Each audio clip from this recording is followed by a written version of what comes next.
Então, bom dia a todos e a todas. Bem-vindos, bem-vindas à Câmara de Comércio e França Brasil.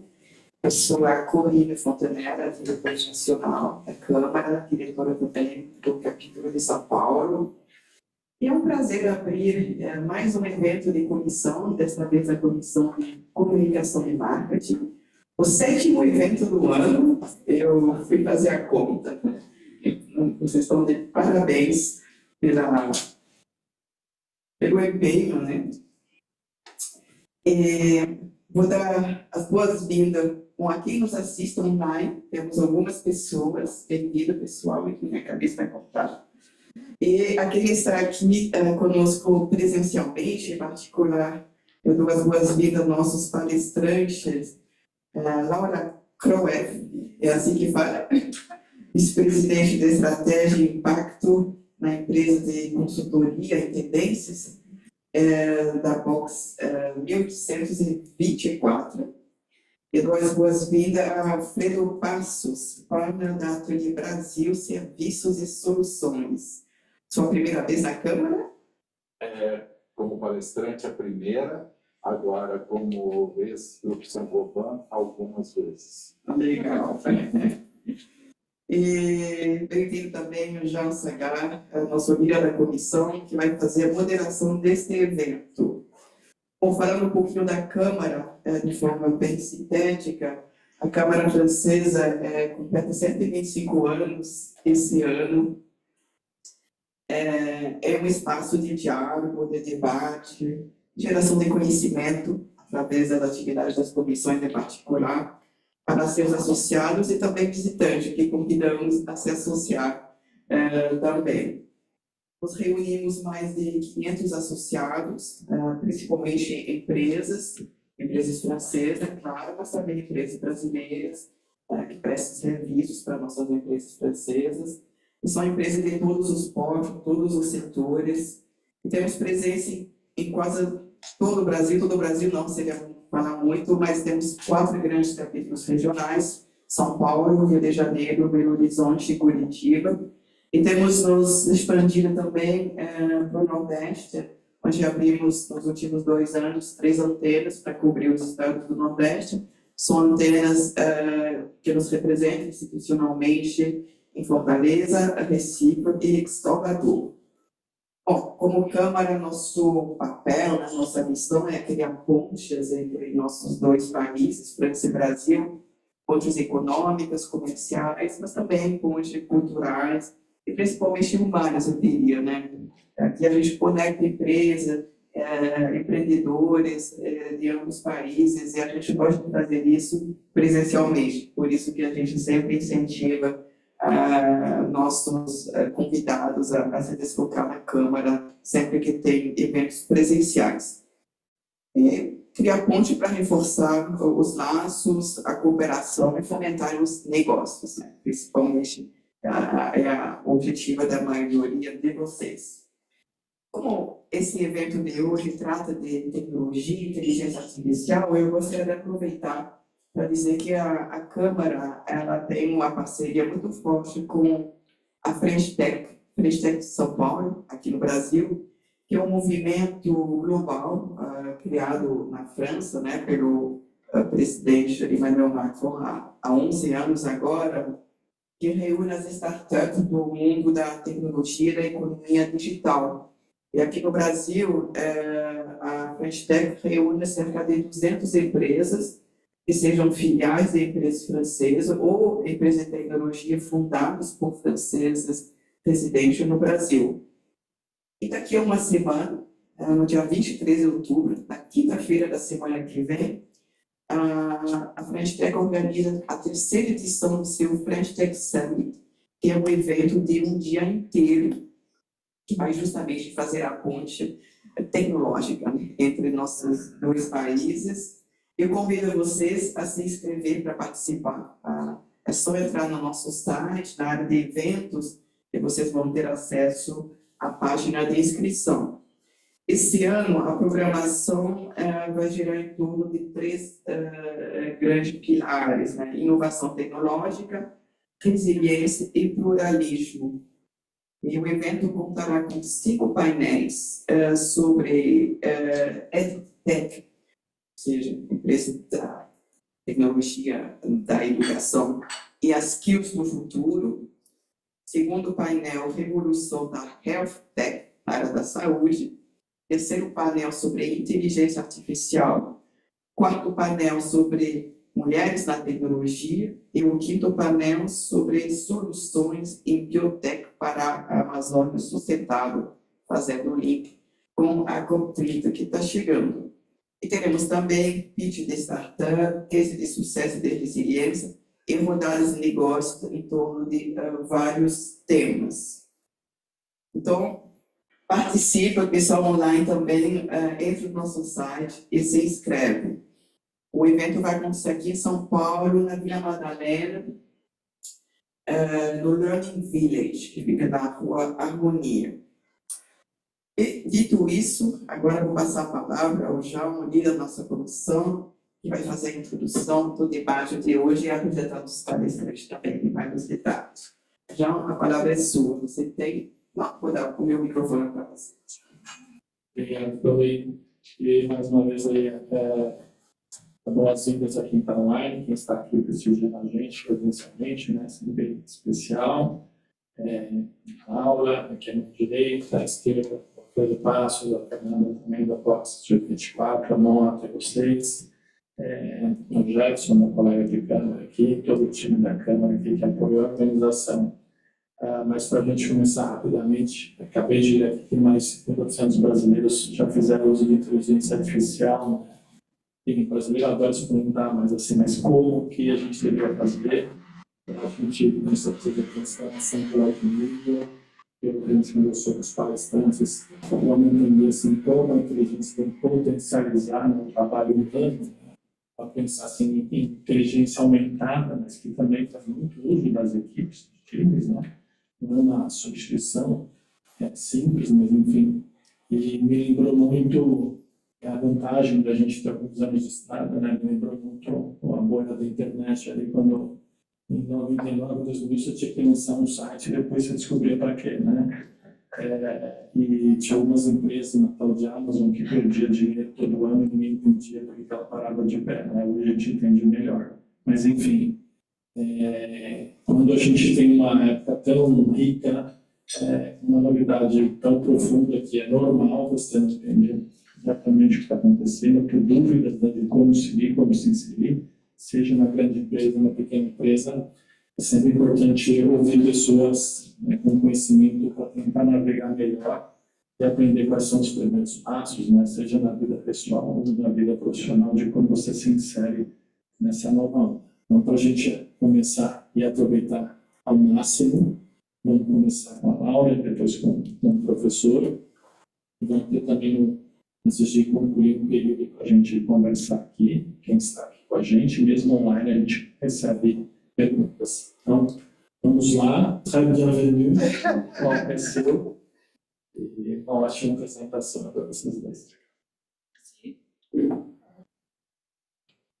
Bom dia, pessoal. Muito obrigada pelo convite. É um prazer estar aqui com vocês hoje e espero que a gente possa fomentar um pouco dessa conversa, porque a gente tem aprendido muito, né, Fê? Que assim, está todo mundo experimentando muita coisa, então acho que a gente entrar aqui com esse espírito de troca, de que ninguém tem fórmulas perfeitas ainda, mas tem muita coisa que a gente já está vendo e que a gente pode nos inspirar sobre como navegar nessa jornada. Só uma pergunta, vocês acham melhor eu ficar aqui, ficar de pé? O que você acha? Aqui é bom? Então tá. Bom, gente, então, o que a gente trouxe aqui, né, para falar um pouco sobre essa transformação, né? Só para quem não nos conhece, eu trouxe só um slide para nos apresentar. A Box 1824, ela é uma consultoria de estratégia com foco em inovação, e a gente tem esse expertise de analisar as transformações, olhar para todas as transformações, inclusive muitas delas pautadas pela tecnologia, pelo olhar humano, né? Então, a nossa fonte é análise e pesquisa de comportamento, né? Análise de transformações culturais, e a gente tem aí 24, 25 anos hoje, né? 25 anos, E há 3 anos a gente faz parte da família CIT. A CIT é uma empresa de tecnologia brasileira, mas que está no mundo inteiro, né? Nasceu aqui em Campinas. São 7.500 funcionários no mundo, né? Então trabalha já há muitos anos também com transformações tecnológicas. E a gente entende que aqui tem uma complementaridade bem interessante, porque eles são especialistas em transformação pela perspectiva da tecnologia e a gente pela perspectiva comportamental, e a gente vê que é a união dessas 2 disciplinas que ajuda muito as organizações das transformações de negócios. Esse conteúdo que eu trouxe para compartilhar com vocês hoje, eu montei para que a gente possa realmente refletir o que está acontecendo por trás dessa transformação. Então, eu trago uma pequena introdução para mostrar como a inteligência artificial está realmente remodelando o valor, né? O que é percebido como valor, e valor é muito importante porque as organizações elas precisam, elas florescem quando elas conseguem acertar o que elas estão ofertando com o que hoje, né, se entende como mais valioso, né? E, por outro lado, a gente vê que, apesar da magnitude dessa transformação, ainda existe uma conversa muito grande sobre como realmente né, retirar esse valor, capturar esse valor. E existem algumas barreiras que fazem com que, tanto no âmbito pessoal, né, pessoa física, quanto às vezes no âmbito corporativo, a gente ainda tenha dificuldade de conseguir colher tudo isso que se vende como os grandes benefícios dessa tecnologia. Então, eu vou falar sobre algumas barreiras que estão muito no comportamento, e depois eu vou abrir para vocês a nossa caixinha de ferramentas, como que a gente tem ajudado algumas organizações a transformar, né, os seus negócios, a sua natureza, através de alguns atos, e um frame também de algumas disciplinas que a gente entende que são bem importantes para que a gente possa ultrapassar essas barreiras. Então, começando aqui, né, sobre essa nova construção de valor que a inteligência artificial traz, a gente juntou, né, os nossos times, a gente tem muitos sociólogos dentro da Box, e a gente juntou eles para fazer uma análise sociológica, né, uma análise histórica, comparando o que aconteceu com as 2 outras grandes revoluções tecnológicas, e como que essa, né, por que essa pode ser que ainda consiga ser ainda mais impactante do que as outras, e que tipo de paradigma cada uma trouxe, né, tanto no âmbito social, quanto no âmbito dos modelos de negócios que se constroem, né. E aí, o que a gente consegue observar, e aí esse gráfico aqui eu vou navegar com ele, com vocês, que a gente tem usado muito esse gráfico para conversar sobre esse tema nas empresas, nos nossos clientes, o que a gente vê é que lá na Revolução Industrial, através ali, né, da chegada da mecanização, da escalabilidade, da urbanização, o que começou a se tornar muito possível, né, essa hiperprodutividade, né? Quem é que floresceu ali? Negócios que conseguiam realmente, né, as grandes indústrias, e quem não era indústria se industrializou, buscando, né, orientou se industrializar, buscando viabilizar a democratização de produtos de consumo de massa, né? Então ali existe muito essa lógica de grandes indústrias conseguindo ofertar quem que se tornou muito grande, né? Quem conseguiu ofertar alguns produtos para muitas pessoas, né? Ou seja, né, a oferta determinava a demanda, né? Então muitas vezes a pessoa tinha lá uma máquina, alguma, né, capacidade produtiva de algo, e aquilo direcionava o consumo de massa daquela categoria de produto. Na revolução digital, que tem a ver com a chegada da internet, mas não só da internet, mas também dos smartphones, especialmente das redes sociais. As redes sociais não são um grande catalisador dessa outra revolução. A gente vê que o que começa a florescer e começa a se tornar também as empresas mais valiosas do mundo são essas digital companies. E aí, novamente, aquelas empresas que eram ainda pautadas pelo paradigma industrial começam a tentar o quê? Se digitalizar. E a gente começa a ver toda essa onda de digitalização. Em busca do quê? Né? Essas digital companies, elas começam a ofertar e democratizar o acesso a serviços digitais, né? Então, os serviços começam a também se digitalizar, e quem consegue oferecer isso em escala começa a prosperar e saltar na frente, ali na captura de valor. Com a revolução da inteligência artificial, o que a gente começa a ver é a chegada aqui, a gente está falando especificamente da inteligência artificial generativa, tá? Então acho esse um ponto importante, porque a inteligência artificial já está entre nós desde a década de 50, ela já faz parte de muitas ofertas, muitas coisas que a gente consome hoje, está por trás do Google, está por trás das ofertas da Amazon, etc. Mas o que muda o paradigma aqui é a chegada da inteligência artificial generativa, especificamente quem popularizou isso foi a chegada do ChatGPT no final de 2022, mas no início de 2023 é quando ela realmente se massifica. E aí, a partir dali a gente começa a ver agora a grande onda da IA deste ano, que é a inteligência artificial agêntica, ou seja, a chegada dos agentes, especificamente, eu vou falar um pouquinho mais sobre eles em seguida. E a partir daqui a gente vai ver cada vez mais essa entrada também da realidade imersiva. O que a combinação desses fatores fazem, né? Que comece a se democratizar as soluções. Então, não é mais só o produto nem o serviço, mas a capacidade das empresas de democratizar o acesso às soluções para qualquer um que tenha uma demanda, né? Então, a oferta e a demanda começam a se misturar. Isso vai ficar mais claro à medida que eu for falando, porque a gente vai vendo, né, que essa revolução tecnológica, diferente de outras, por exemplo, as organizações, elas às vezes perdem o controle que as pessoas já estão usando, né? Se a gente vê uma hiperprodutividade na industrial, a gente vê uma hiperconectividade no digital, agora a gente vê uma hiperautonomia, né? Então, as pessoas nunca tiveram tanta autonomia, tanto acesso a tanta ferramenta que pode realmente facilitar com que elas construam agentes para trazer soluções para problemas específicos. Isso, logicamente, impacta o valor das empresas, e eu acho que esse gráfico ilustra bastante isso. Assim, ele é só um dado para nos trazer um pouco de dimensionamento, mas as empresas mais valiosas do mundo em termos de market cap, né, antes ali da Revolução Industrial, ainda eram empresas que traziam essa democratização de acesso, principalmente a produtos, né, produtos de massa. Na Revolução Digital, e aí eu peguei ali, né, dados de 2019, entendendo que estava mais madura já essa Revolução Digital, a gente começa a ver, então, essas Big Techs, né, essas grandes digital companies, dominando esse ranking, né, como aquelas que conseguem realmente democratizar esses serviços digitais, né, levar eles para mais mãos. E hoje o que a gente vê, né, como as empresas mais valiosas do mundo são empresas que estão realmente democratizando o acesso a os produtos de inteligência artificial, né? Então, a NVIDIA, né, que chamou muita atenção, porque conseguiu assumir a posição. Esse gráfico eu atualizo nos 2 últimos anos, gente, mas é impressionante como o top 5 praticamente não muda.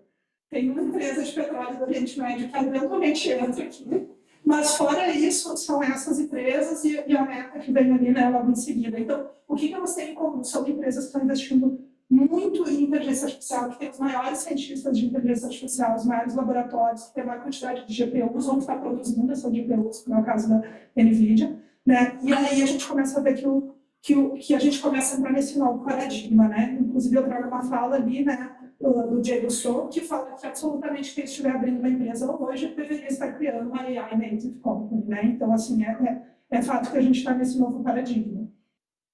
É importante a gente colocar mais um ingrediente nessa análise, que é a velocidade, né? Se a Revolução Industrial ela levou 200 anos, mais ou menos, para ela se espalhar pelo mundo, a Revolução Digital levou cerca de 20 anos, e foi muito engraçado quando eu montei essa análise, ver que é tudo múltiplo de 2, né? Achei bem interessante. E a Revolução da IA levou cerca de 2 anos. Agora, você está te apoiando em cima do quê para falar desses 2 anos? Eu estou me apoiando pelo momento que o ChatGPT realmente chega, mas junto com ele vem vários outros, né? Hoje a gente está falando do Meta AI, que está no celular de todo mundo. A gente está falando do Gemini, que já é, né, já a segunda tecnologia mais usada do mundo de IA. E ali de 2023 até 2025, esse ano, a gente conseguiu um dado, por exemplo, o Sonalton falando em abril desse ano, então já mudou muito, né, já cresceu muito mais, que 10% do mundo hoje já usa muito as ferramentas da OpenAI. 10% do mundo, eu entendo que já se espalhou pelo mundo, né? Então, assim, realmente, a gente já tem, e aí tem vários dados, né, você estava falando agora, né, 50% dos brasileiros já usam, tem pesquisas que mostram dados até superiores a esse, né, o Brasil está um dos países que tem maior adoção. Até ano passado, o Brasil era o país que mais usava ferramentas de inteligência artificial do mundo. Agora, tem outros países como a Índia, que já estão na frente, mas, basicamente, os países do sul global são os países que mais usam ferramentas de inteligência artificial. Por quê? Porque a gente tem mais carência. Porque a gente, rapidamente, né, os microempreendedores do Brasil, eles usam essas ferramentas e eles conseguem catapultar o negócio deles muito rápido, né? Eu sempre dou o exemplo do meu personal trainer. Meu personal trainer, ele já fez curso de agentes, ele já criou uns 3 agentes diferentes. Um faz o conteúdo das redes sociais dele, né, a parte mais de pesquisa, o outro faz a parte visual, né, layout. Então, ele foi customizando isso de acordo com o perfil de público que ele atinge, que ele quer atingir para acertar mãos. Então, isso trouxe uma capacidade dele de gerar negócio como se ele tivesse um time abaixo dele que, de fato, ele ainda não tem, né? Então, a gente começa, então, a falar dessa grande nova transformação tecnológica hoje. As empresas cada vez mais nos procuram, né? E a FEC lidera a nossa parte de novos negócios aqui, sabe melhor do que eu.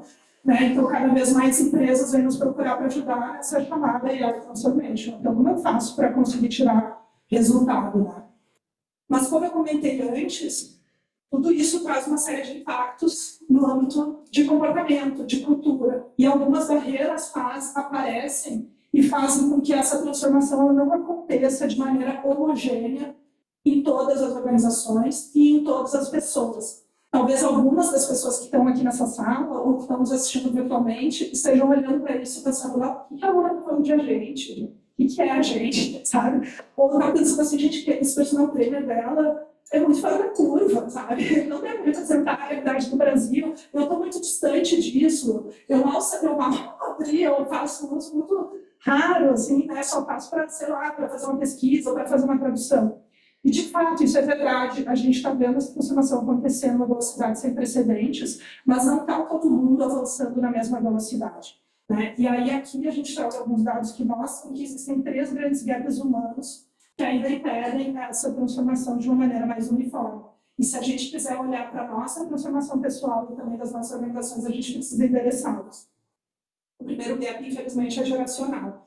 Né? Então, o nome da box, a gente chama 1824, porque a gente se especializou em analisar as transformações pela perspectiva de vendo o jovem de 18 a 24 anos como um centro primário de influência. Isso não foi a gente que determinou, existem pesquisas acadêmicas que fundamentam isso, que provam que muitas das transformações que a gente vive começam antes ali nessa faixa etária, porque é uma faixa etária que ela é muito aspiracional para quem vem antes, e ela é muito inspiracional para quem vem depois. Ele não tem ainda os compromissos, né, da vida adulta, mas ele já tem muito mais liberdade do que uma criança, do que um adolescente. Então, muita coisa nova começa por ali. No caso da inteligência artificial, isso é impressionante, gente. Realmente, os dados, eles mostram a geração Z usando muito mais. Às vezes, né, uma pesquisa agora, eu nem coloquei, não deu tempo de colocar, mas saiu uma pesquisa nova agora da OpenAI, que mostra que a geração Z, né, os mais novos, usam o dobro do que os mais velhos dessas ferramentas. O que eu acho mais impressionante não é só o uso, mas esse primeiro dado ali que eu mostro à esquerda, ele mostra que a geração Z ela tem 2 vezes mais probabilidade de buscar aprendizagem sobre IA do que a geração mais velha. Então, a postura do mais jovem é uma postura de eu vou atrás, eu olho no YouTube, eu vejo tutoriais, eu vou tentar hackear esse sistema. E a postura das pessoas mais velhas, de novo, isso é uma regra, né? Como tudo, existem nuances e diferenças, mas, no geral, as pessoas mais velhas elas têm esperado mais, principalmente quando a gente fala do ambiente de trabalho, que a própria organização traga esse letramento. Né? Ela não é tão proativa de ir atrás disso. Além disso, eu trago aqui uma fala, e essa fala do Sam Altman, né, que é o presidente da OpenAI, um evento da Sequoia, agora de maio desse ano, eu acho que ela é muito ilustrativa. Ele também pegou os dados da própria OpenAI para dizer que existe um tipo de uso muito diferente dependendo da geração. Ele fala que os mais velhos, eles usam o ChatGPT como se fosse um substituto do Google. Usam basicamente para fazer pesquisa. Né? Então, ela faz uma pesquisa mais rápida, melhor, mais customizada. As pessoas ali que estão na faixa dos 20, 30 anos, elas já usam como ele chama de life advisor. Né? Então, assim, ela já usa como um conselheiro para trazer, né, orientações, dicas, né, direcionamentos, tanto para a vida pessoal quanto para a vida profissional. E as pesquisas têm mostrado que a gente começou fazendo isso mais na vida pessoal e agora a gente está trazendo mais para a vida profissional. Mas as pessoas mais novas, que ele fala especificamente quem está na faculdade, porque o ambiente da faculdade é um ambiente muito sedutor para se usar essas ferramentas, não pelos bons motivos, infelizmente pelos maus motivos, né, para tentar fazer um trabalho que o professor pediu, enfim, então vão ter impactos aqui na educação de uma forma geral, que também já está se estudando e tem muita gente preocupada com isso. Mas, do ponto de vista do domínio da ferramenta, ele diz que os mais novos, né, eles têm usado como sistema operacional. O que significa um sistema operacional? Significa que eles já conseguem delegar tarefas. Significa que eles conseguem criar esses sistemas agênticos e fazer com que, então, eu tenha um agente que é especializado na minha aula de filosofia e ele vai me ajudar nos trabalhos de filosofia. Agora eu vou treinar um outro agente que é especializado em, sei lá, me ajudar a performar melhor em aplicativos de namoro, né? Então, eu consigo ir criando e customizando essas soluções e eu consigo delegar tarefas, seja da minha vida profissional, do estudantil, ou mesmo pessoal, para essas ferramentas. Então, isso muda completamente a capacidade e o impacto que isso tem na vida dessas pessoas, né? E aí eu trago por último aqui o dado da BCG, que também acho bem interessante da gente saber, que vai ter a ver com o próximo gap, que 62% dos millennials e da geração Z afirmam que usariam ferramentas de IA, mesmo que não fosse autorizado pelas empresas. Esse número é muito superior às pessoas mais velhas, né? Então, isso tem a ver com esse próximo gap, que é o gap de confiança. Gente, a verdade é que a gente não sabe o que está acontecendo dentro das nossas empresas. A gente não tem como saber. Mas os dados mostram que é muito provável que, principalmente as gerações mais novas, estejam usando a inteligência artificial para fazer o trabalho delas, independente de a gente estar ofertando ferramentas homologadas, seguras, né, tá orientando elas com políticas de uso responsável, né, que se chama em inglês RAI, né, Responsible AI.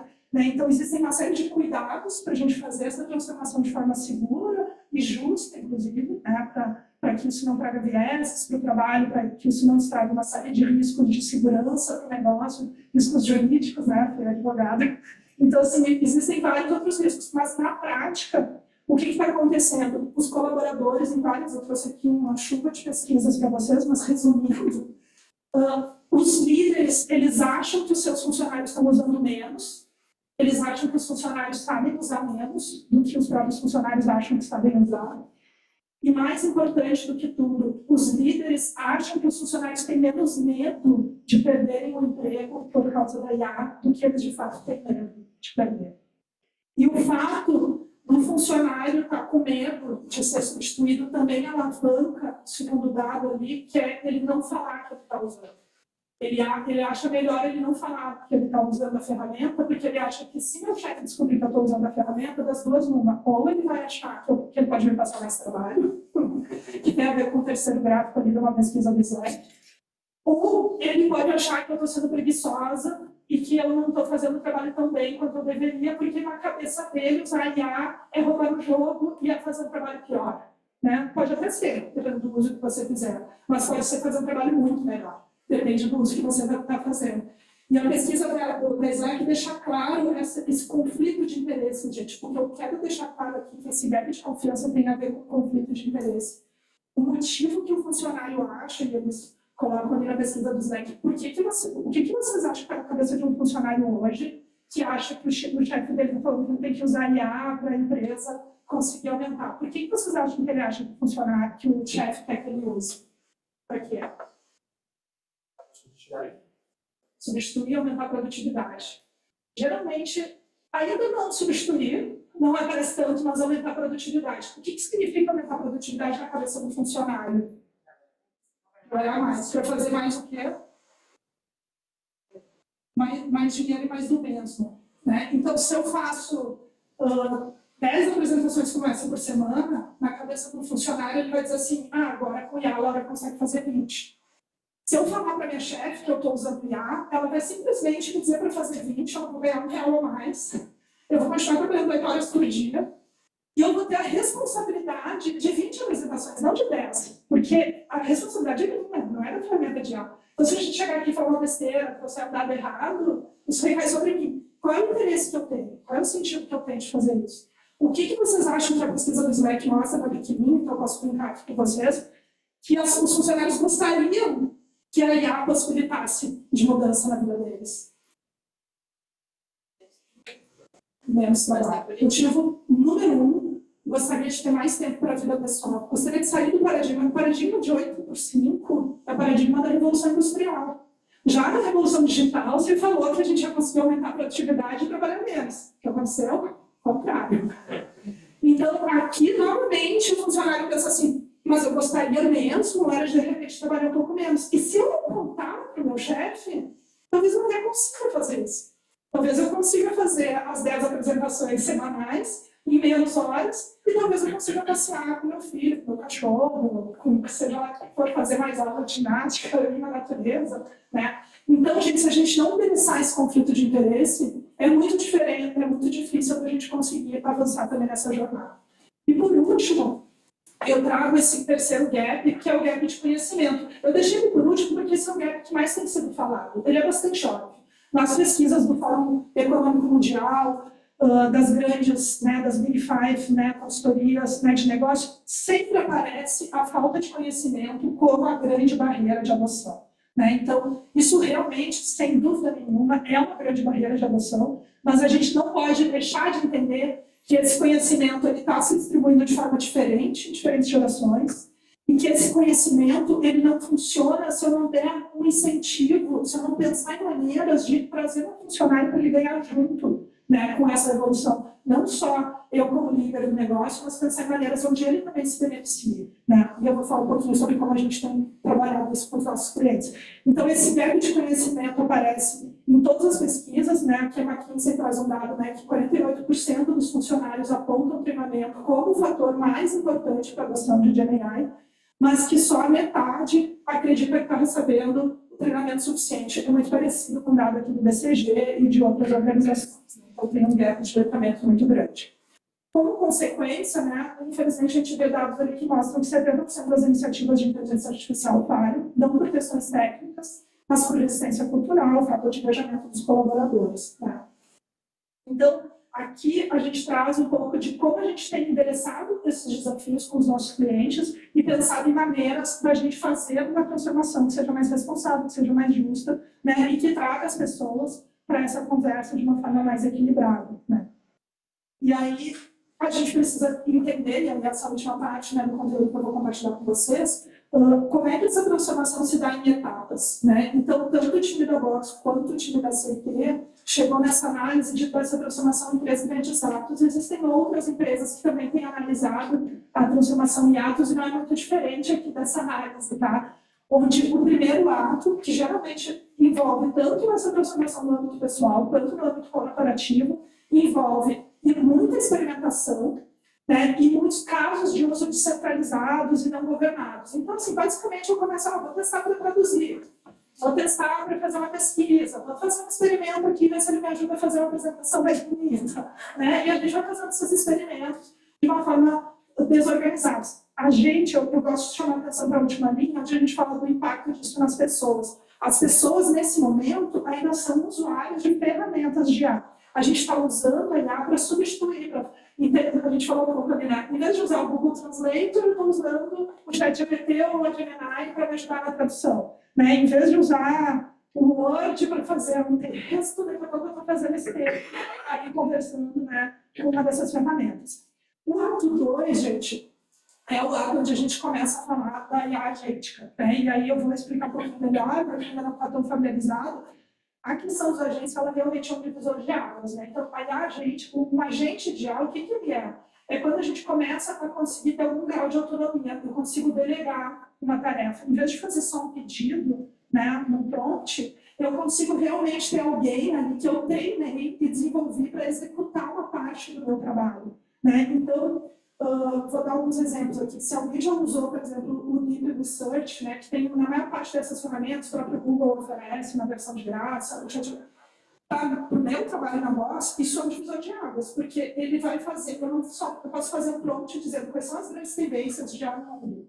E ele vai me trazer uma resposta. Mas se eu usar o botão Deep Research e fizer um prompt melhor, ele vai fazer uma busca que vai demorar alguns minutos, e você consegue ver ele pensando na maioria dessas ferramentas, e você vai vendo que ele está executando o trabalho de uma pessoa ali. Né? Eu poderia estar pedindo isso para um assistente lá na Box, eu poderia estar usando ali, né, essa ferramenta.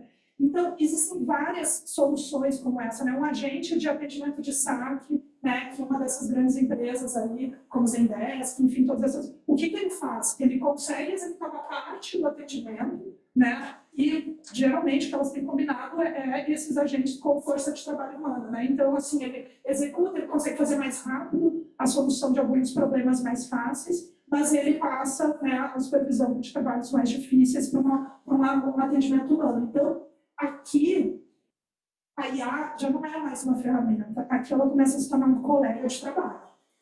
No primeiro momento, eu brinco com essa analogia, talvez no nível de um estagiário. né, que vai cometer um monte de erros, vai dar muito trabalho, mas assim como o estagiário, a gente vai investindo e ele vai ficando cada vez melhor. E um belo dia ele se torna um assistente. E se a gente continuar investindo nele, um outro dia ele vai virar um analista. Isso tem a ver com a capacidade tecnológica, mas essa capacidade tecnológica realmente hoje já está muito avançada. Ele tem capacidade para ser, no mínimo, um bom analista. Só que a gente não necessariamente está conseguindo aprender a treiná-lo, a desenvolvê-lo, né? Esses agentes, como o meu personal trainer já está fazendo. E o que é o terceiro ato? Né? Então, o terceiro ato é o que todo mundo busca, né? É o santo grau da IA. É a etapa disruptiva, onde a gente vai conseguir realmente ganhar escala e a gente vai conseguir ter uma transformação muito grande e conseguir gerar muito valor, né? É o que movimenta aqueles investimentos lá que eu falei, né, no mercado lá das bolsas de valores em todas essas empresas. É quando a gente entende que esse dinheiro vai começar a voltar e vai voltar num volume muito grande. Qual é a grande diferença aqui? É quando a gente não é só usuário, a gente não é só colega de trabalho, mas a gente já é autor. E principalmente a palavra mais importante e que mais tem sido divulgada, inclusive nesse último relatório da OpenAI que eu falei, a gente deveria mirar um momento que a gente vai ser supervisor de IA. Essa palavra é muito importante, porque essas ferramentas elas não vão substituir todas as nossas capacidades, vou fazer um parênteses pelo menos por enquanto. Difícil dizer o que vai acontecer daqui a 5, 10, 15 anos, mas pelo menos por enquanto elas não têm a capacidade de substituir. O New York Times lançou um artigo, depois se vocês tiverem interesse eu mando para vocês, onde eles estudaram, né, o que são 3 talentos humanos que vão se tornar cada vez mais valiosos nessa área. E todos têm a ver com supervisão. Eles falam de trust, integration e taste. Por quê? Porque confiança é uma das primeiras coisas. Como é que a gente garante que essa busca profunda que eu fiz ali de tendências relacionadas a IA está no padrão de qualidade da voz? Né? Isso tem a ver com taste, desculpa. Taste tem a ver com qualidade, tem a ver com essa capacidade que você fala de discernir o que tem bom gosto do que não tem. Né? Isso é super importante para as nossas organizações. Ninguém quer colocar na rua um produto, um serviço que seja de baixa qualidade. E as respostas mais básicas que ela vai te dar vão ser sempre de baixa qualidade. A não ser que você vá fazendo esse trabalho de supervisão e melhorando. Então, aqui, o futuro é que a gente seja supervisor não só de um agente, mas de sistemas multiagênticos. Quanto antes a gente individualmente ou coletivamente dentro da organização avança para isso, mais a gente começa a conseguir realmente colher resultados em escala. Porém, fiquem tranquilos que os dados são muito claros e mostram que a grande maioria das organizações ainda está entre o ato 1 e o ato 2. Né? São pouquíssimas organizações, e obviamente pessoas também, que estão lá nessa nível de realmente já estar equipes inteiras trabalhando como supervisores de sistemas multiagênticos. Né? Então, existem vários dados aqui que mostram que a grande maioria das organizações ainda está trabalhando, né, com experimentos ainda mais descentralizados. Muitas já avançaram mais na parte da governança, que é super importante para a gente ir para o ato 2, mas não necessariamente elas estão com toda essa estrutura para a gente ir para o ato 3. Né? Inclusive, eu trouxe um dado aqui da AWS agora, de agosto desse ano, falando da realidade do Brasil, mas do mundo inteiro. Né? 62% das empresas brasileiras com tecnologia usam a tecnologia de forma básica, 28% de intermediário e apenas 12% nesse nível transformador mesmo. Como é que a gente tem trabalhado? E aí aqui eu abro um pouco da nossa metodologia, né? Como que a gente organiza essa conversa e fatia esse problema né, em algumas frentes de trabalho, em algumas etapas de trabalho para a gente conseguir endereçar uma transformação que é tão magnânima, né? Que tem uma escala tão grande. Com a nossa abordagem, a gente fala de olhar para essa transformação com o olhar humano, né? Então, é uma Human First AI Transformation Journey que a gente tem trabalhado. E aqui é o nosso frame, né, de como é que a gente organiza isso em termos de oferta, né? Então, a gente entende que tem 4 trilhas de trabalho que precisam ser organizadas dentro da empresa, né? Que é uma trilha sem dúvida nenhuma de reskilling, né, de capacitação, de letramento, como a gente falou ali, é um dos grandes gaps. A parte de desenvolvimento de uma estratégia unificada, não dá para você só ficar olhando e deixar cada departamento fazer seus experimentos de forma não governada, não organizada, sem priorizar para onde vai o dinheiro, né? Então, sem saber se aquele investimento que está sendo feito está dando resultado ou não, sem estabelecer KPIs, né? Critérios de hierarquização, de priorização, isso é super importante. A parte de governança é fundamental. essa transformação pode ser extremamente perigosa se não bem governada, né? Então, isso envolve políticas de uso responsável, processos, né, comitês de transformação e comitês de responsible AI dentro da organização, para que a gente possa ir também mapeando os riscos e mitigando esses riscos, né, que à medida que eles vão aparecendo. E, obviamente, tecnologia é a base dessa transformação. Também tem organizações que nos chamam, eu estou com nível de adoção baixo dentro da organização, vamos conversar. Daí, quando a gente vai conversar, as pessoas não têm acesso à ferramenta homologada. Aí fica perigoso. Você vê que a gente trabalha com letramento sem você ter dado uma ferramenta homologada, aí o que o cara vai fazer? Vai ver o nosso letramento, vai usar o ChatGPT aberto, vai colocar os dados da sua empresa, do seu cliente lá numa versão aberta, é super perigoso, né? Então, assim, a parte de infraestrutura, outra coisa. Ninguém está criando agentes aqui dentro da organização. As ferramentas básicas, elas não dão acesso à criação de agentes. Então, se a gente pegar o Copilot, por exemplo, ele tem 3 níveis. O Copilot Chat, o 365 e o Studio. Só o Studio você consegue criar agentes.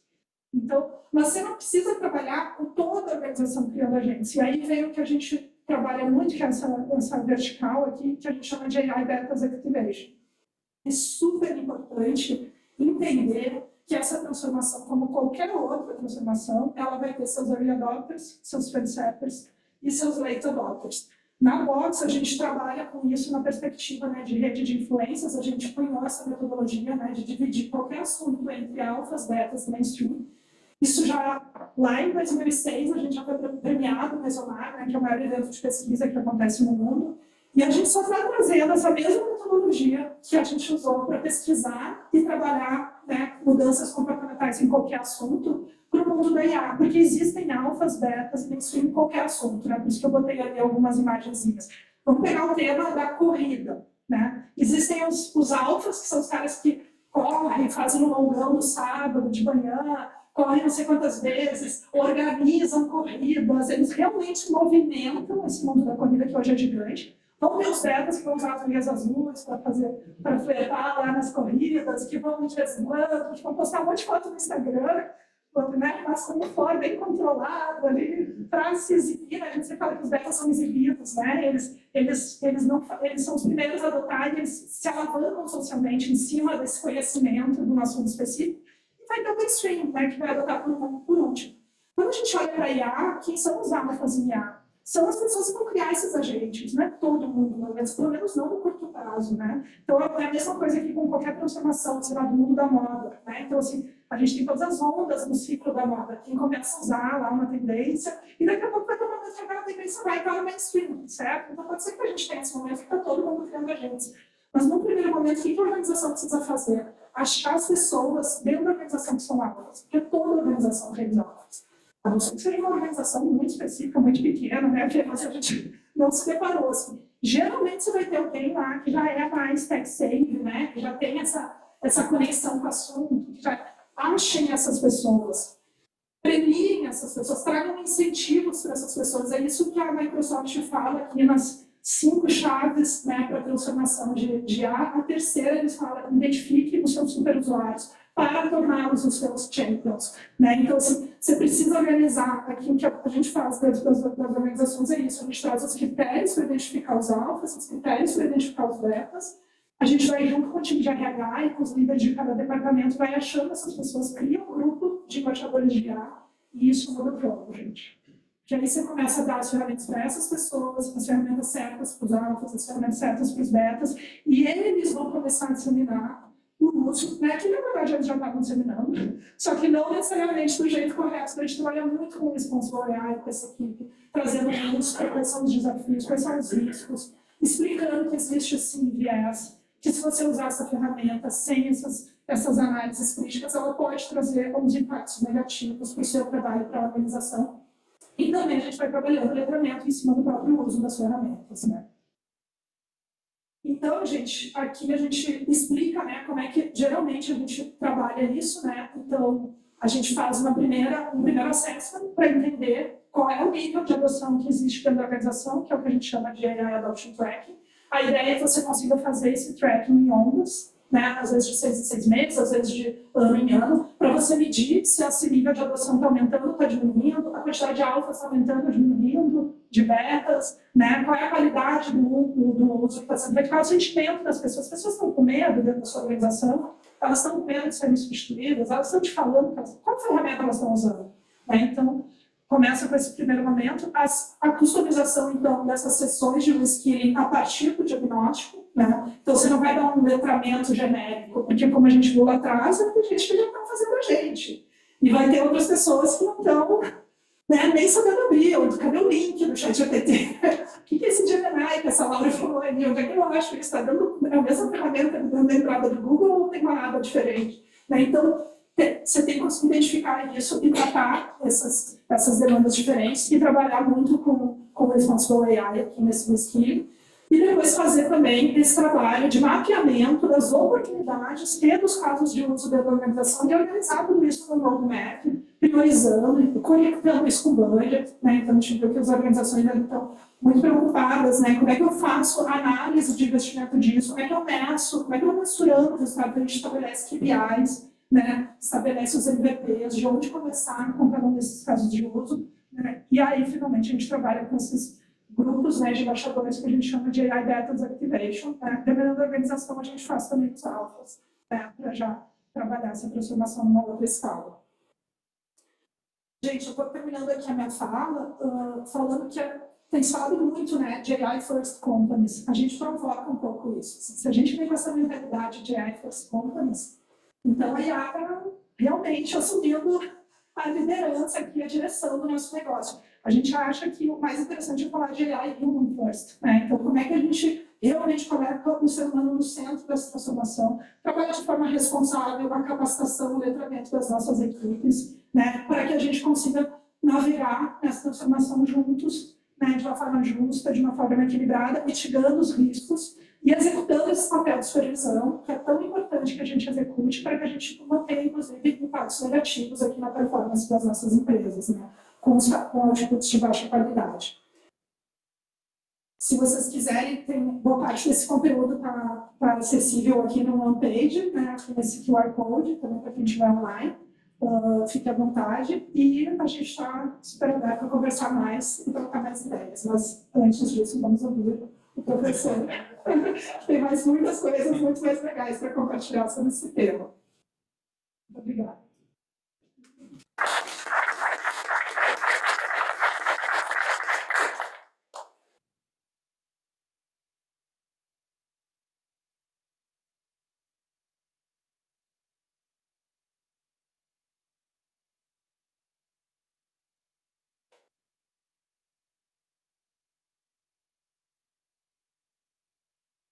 Bem, então, bom dia a todos e todas. Né? Quero inicialmente aí agradecer o convite, né, do Jefferson para estar aqui. E depois dessa bela apresentação da Laura, a minha ideia é justamente falar um pouco de como é que se pode avançar nesse mundo de inteligência artificial hoje, né, de acordo com alguns estudos e algumas empresas. Então, eu vou falar que nesses tempos de inteligência artificial tem um profissional que vale muito e que não sabe programar. E é isso que eu vou procurar aqui discutir com vocês. Um negocinho, vamos ver aqui, que foi. Bom, já que eu estou na Câmara Francesa, eu quero uma vez mais, né, não só agradecer, mas lembrar da empresa que me formou, que é o Grupo Saint-Gobain. Então, estando aqui, não poderia deixar de falar deles e, principalmente, lembrar que às vezes tem certas empresas e certos grupos que podem ser um farol nesse momento de tanta transformação, de tanta mudança. Anos atrás, eu visitei uma fábrica do Grupo Saint-Gobain, perto de Paris, que fabrica vidros, e lá haviam 7 trabalhadores. Então, vamos dizer, essa conversa de inteligência artificial para algumas empresas e para alguns grupos não é novidade, e é exatamente isso que faz, às vezes, nos mover e olhar para alguém que está fazendo alguma coisa, já testando, e, obviamente, tem recursos para isso. Né? Então, por isso que eu estou lembrando deles aqui. Os demais faz parte de outra apresentação, que é a questão de livros e a minha vida acadêmica de 25 anos de Escola Superior de Propaganda e Marketing. Mas, vamos lá. Foi, mais uma foi. Bom, vamos também acrescentar mais algumas pesquisas nessas que a Laura já trouxe. Aqui é o primeiro paradoxo que a gente tem quando fala especificamente de Brasil. A Michane Humanizadas fez uma pesquisa recente e aí 84% das empresas já dizem que utilizam inteligência artificial. Mas só 77% investem até 2%. E 61% não percebem impacto relevante. Ou seja, a gente fala de inteligência artificial de dia, de tarde, de noite, de madrugada, mas a prática é um pouco diferente. E o que é que tem nesse estudo? Primeiro, 700 executivos dando a sua opinião de como será esse mundo de inteligência artificial em 2026. Então, 77% ainda não tem orçamento relevante para a IA. Nós só estamos em outubro, né, pessoal? Então, para 2026, né, ainda a gente tem um pouco mais de tempo. Né? Nós estamos no Brasil, não na Suíça, então ainda tem um tempinho para ver se alguma coisa acontece. Só 3% conseguiram transformar a tecnologia em novas receitas. Então, baixou já muito. E 2026, a expectativa é de avanço para aplicações mais estratégicas e escaláveis. Ou seja, a gente não sabe muito bem o que vai fazer. Então, falar de estratégia escalável faz bem. Bom, e aí o que isso quer dizer comparando agora com algumas questões internacionais? Por fazer parte de uns grupos de profissionais que estão olhando inteligência artificial, mas sob o ponto de vista dos negócios, surge uma expressão que é o Whisper. E o Whisper não é uma novidade para quem já tem um tratamento e conhece um pouco essa palavra de outros tempos. Essa foi uma palavra que foi criada em 1843, que era justamente pessoas que têm talento para alguma coisa, nesse caso, cavalos. Teve o filme com o Robert Redford em 98 para reforçar isso. E o grupo de tecnologia adotou o Whisper, que é o quê? Alguém que é especificamente um especialista na comunicação humano-máquina. É exatamente quando a Laura falava, você tem um prompt, você faz uma pergunta. Se você fizer uma pergunta ruim, a resposta será ruim. Portanto, o que acaba acontecendo é isso. As empresas precisam ter especialistas em quem entende a comunicação com a máquina. Precisa saber fazer a pergunta. E aí, o que acontece? Estudo do MIT mais BCG, 92% dos executivos dizem que falta talento para extrair o valor real da inteligência artificial. Bom, e o que é que se espera ou o que é bom se nós tivéssemos esse profissional? Primeiro, ele precisa entender o contexto, que informações que vão guiar a máquina. Ou seja, se eu não souber as perguntas que eu vou fazer e só vou ficar tentando na tentativa, é melhor usar o Google, não o ChatGPT. Aí a linguagem, eu também preciso saber que palavras eu estou usando. As palavras causam confusão nos modelos. Então, me acha tudo sobre o que vai acontecer em A no mundo. Você perguntar para 3 delas, uma para o Copilot, para o Gemini e para o ChatGPT, as respostas serão diferentes. Então, depende muito do que você quer. E a interação estratégica, ou seja, não dá para acreditar que a primeira resposta vai ser a melhor. Então, eu preciso falar, você tem certeza, é assim mesmo, quero mais detalhe, etc. Então, preciso ter minimamente o quê? Paciência. E o que é fundamental, conhecimento do negócio. Se eu não sei a empresa que eu estou, a estratégia que eu vou seguir, as ações que eu vou fazer, realmente, né, eu não sei o que eu estou fazendo. Então, qualquer resposta poderá servir. Então, entender do negócio é fundamental. Bom, e o que esse profissional pode ajudar? Literalmente, aqui, ser um maestro nessa questão. Então, fazer perguntas certas, refinar até chegar na resposta melhor e ter uma orquestração de intenção e validação. Ou seja, é como a Laura mencionou, nas pesquisas eu não posso aceitar a primeira, talvez eu tenha que fazer mais vezes a pergunta para justamente certificar que a informação não é aquela correta. Lembrando que esses modelos foram atualizados em 23 e nós vamos para 26. Então, claro que tem aí um problema ainda de atualização, que não é uma coisa que eles estão lá preocupados. Eles estão preocupados em vender a tecnologia e não atualizar a tecnologia sob o ponto de vista de dados e informações. Então, isso a gente precisa pensar. Mas isso é uma conversa somente, né, para os donos da Microsoft, do Google e da OpenAI, que não, né, nos cabe aqui nesse momento. Bom, um caso que chama atenção é exatamente o que foi feito no Morgan Stanley. Eles criaram exatamente este profissional, que para não falar Whisper, que é um nome esquisito, então eles deram o nome de AI Prompt Engineer, só que eles não são engenheiros, eles não têm um background técnico.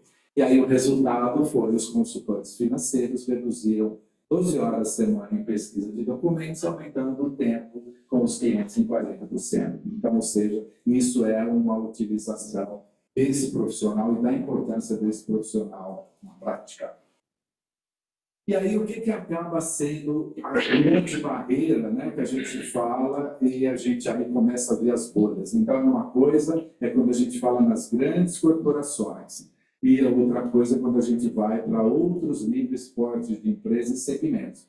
O que é o grande problema ainda? Os dados. 95% das iniciativas fracassam. Por quê? Porque os dados não estão prontos. Eu tenho dados em vários lugares da minha empresa, uso vários sistemas, mas, de repente, os dados são de baixa qualidade e quando especificamente eu estou procurando vender mais e quero que a equipe de vendas comece a utilizar, aí começa a ser aquela história, uma busca meio por tentativa e não pelas informações corretas. Então, o problema de dados é muito sério. Então, a gente fala de usar tecnologia, só que tem muita empresa que não está preparada para isso. Então, aí é que está também o grande dilema dessa história. E é isso que eu queria colocar aqui para não ir avançando muito no tempo e também para poder ouvi-los, porque assim acredito que a gente já trouxe alguns temas aqui para que vocês possam pensar e também a gente possa discutir mais a respeito da utilização e principalmente do profissional que pode ajudar nessa transformação. Super obrigado.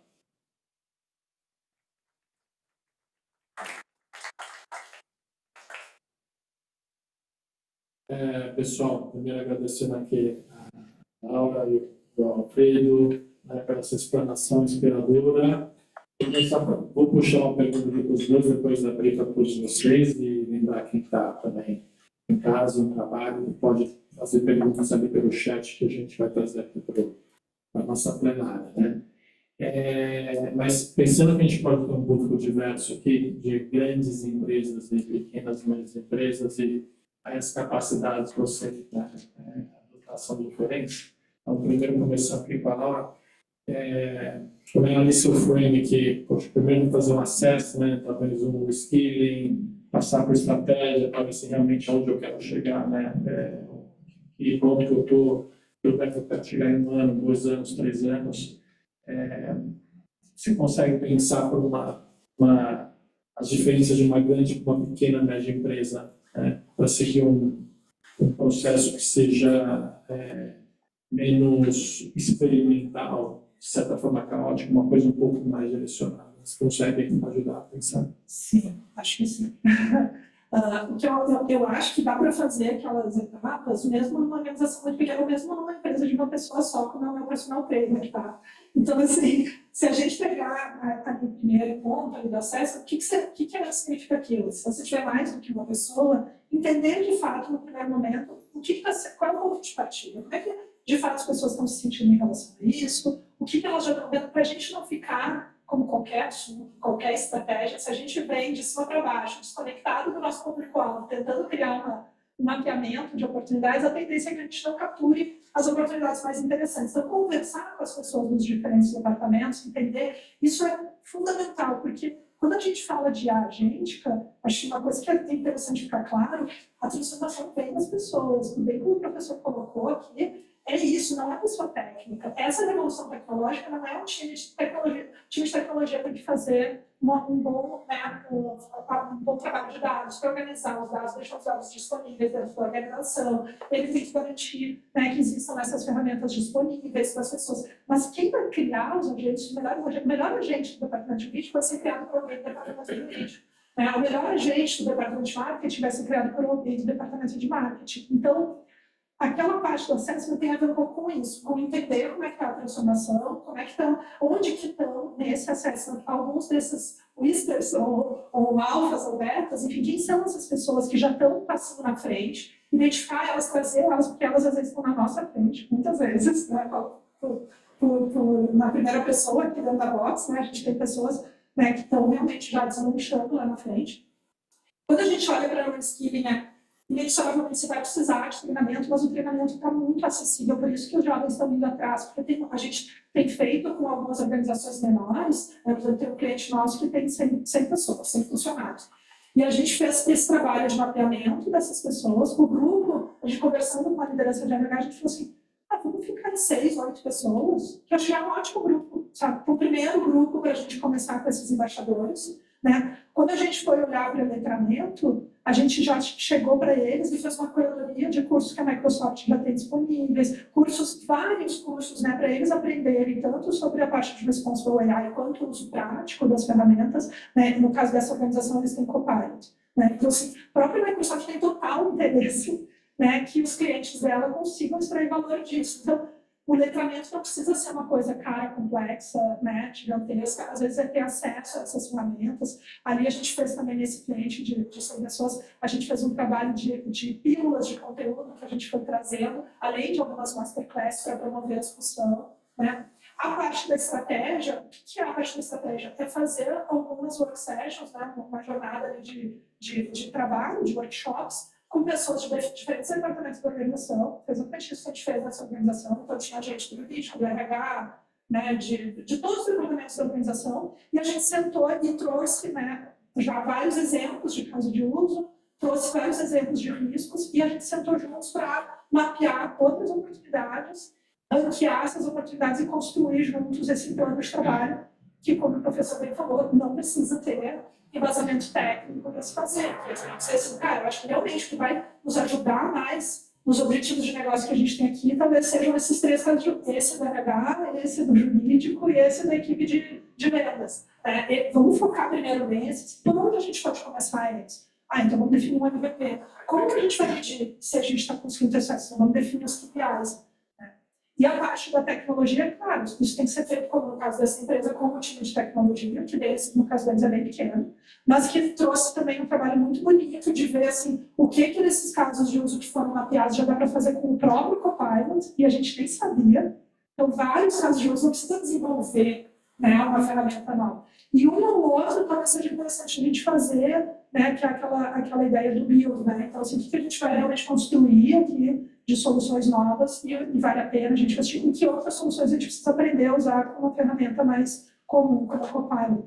Então, eu acho, né, que dá para fazer esse pensamento, essa jornada, e isso sendo feito em ciclos, né? Então, você faz uma vez, aí dependendo da organização vai fazer sentido fazer isso de novo só daqui a um ano, porque tem um tempo de gestação, né? Para outras organizações rápidas, grandes, às vezes faz isso a cada 4 meses, né? Então dá para ir fazendo esses ciclos de desenvolvimento. Perfeito. Só aproveitando para passar para vocês, fazer um complemento do professor Alfredo aqui, entender do seu ponto de vista, né, que não é tão top-down de tecnologia, como a aula também puxou, como você vê isso acontecendo em diferentes culturas ou portos de empresa? Então, é uma boa pergunta para lembrar o seguinte: tantos os estudos que eu tenho acompanhado, quanto as conversas que eu tenho sempre estado presente aí, tanto com a Microsoft, com o Google, com o OpenAI, uma das coisas que sempre eles mencionam é assim: comece pequeno, comece por uma área específica, comece com um profissional específico para você testar. Porque exatamente tudo isso que ela comentou, que você vai fazer o letramento, que você vai ver a ferramenta, você vai ver a segurança, etc., é melhor você começar pequeno, que ajustado essa parte, obviamente você pode expandir. E uma das coisas que particularmente eu acredito é que, como eu sou da área de marketing, né, tanto na vida profissional quanto acadêmica, todos nós, eu sou de marketing, a gente é medido a ser aquele que gosta de ser o early adopter, né? Então a gente gosta de fuçar. Então, a pessoa que está na área de comunicação, marketing ou arredores, pode ser justamente essa primeira a utilizar e a fazer esse teste.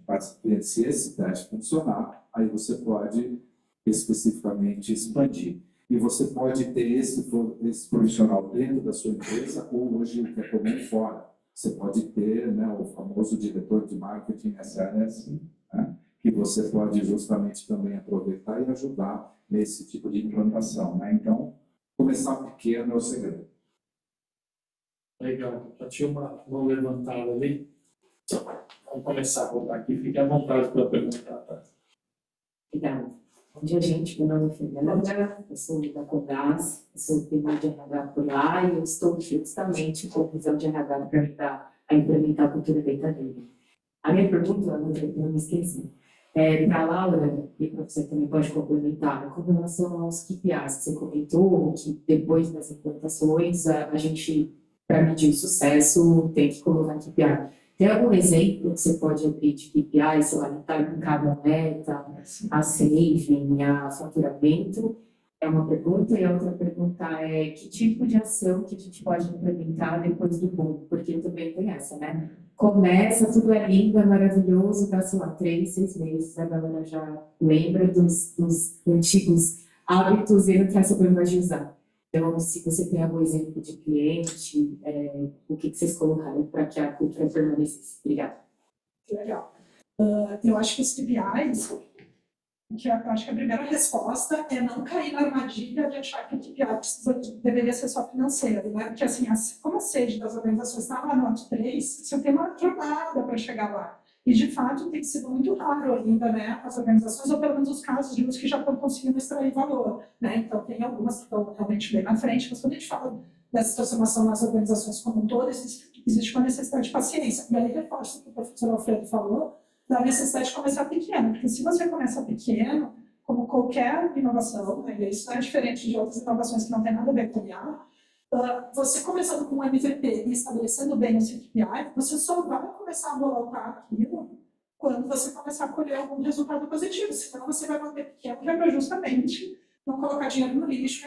E aí falando especificamente de KPIs, eu acho que tem alguns que são bem importantes, então eu vou dar alguns exemplos. A gente, com alguns clientes, já pensou em soluções que têm a ver com atendimento ao cliente, porque essa área de saque tem sido uma área super, né, já preeminente, que tem alguns bons casos de uso bem avançados. Qual que é fundamental? Ele merece ou algum outro proxy de satisfação do cliente. Então, se você for olhar o que muitas pessoas começaram a fazer, olhar só, eu consegui reduzir o meu custo com a equipe de saque, eu consegui, enfim, atender mais com esses números, né, de atendimento, né, números de volume de trabalho que conseguiu ser delegado. Se você só olhar para esse indicador, pode ser que a sua qualidade, que a satisfação do seu cliente esteja caindo. E se estiver caindo, para tudo, né? Como aconteceu com a primeira onda de bots de atendimento, eles eram muito ruins, né? E os clientes ainda estão traumatizados com isso. Então, é muito importante você olhar para indicadores que tenham a ver com satisfação, né? Então, o que é legal que você vê da área, né, de gestão de pessoas, porque também uma coisa que a gente tem falado é não começa com soluções customer face, começa com soluções primeiro com a sua equipe interna. Então, às vezes, né, tem clientes nossos, inclusive que não são grandes empresas, que elas têm trabalhado com essa demanda. Assim, eu quero chegar lá para ter, por exemplo, um agente que consiga falar sobre todo o meu portfólio com desenvoltura e ajudar o cliente a navegar no meu portfólio para consumir ele com mais qualidade. Começa primeiro com a equipe interna, porque a equipe interna também precisa saber, a tua equipe de vendas precisa saber sobre esse portfólio.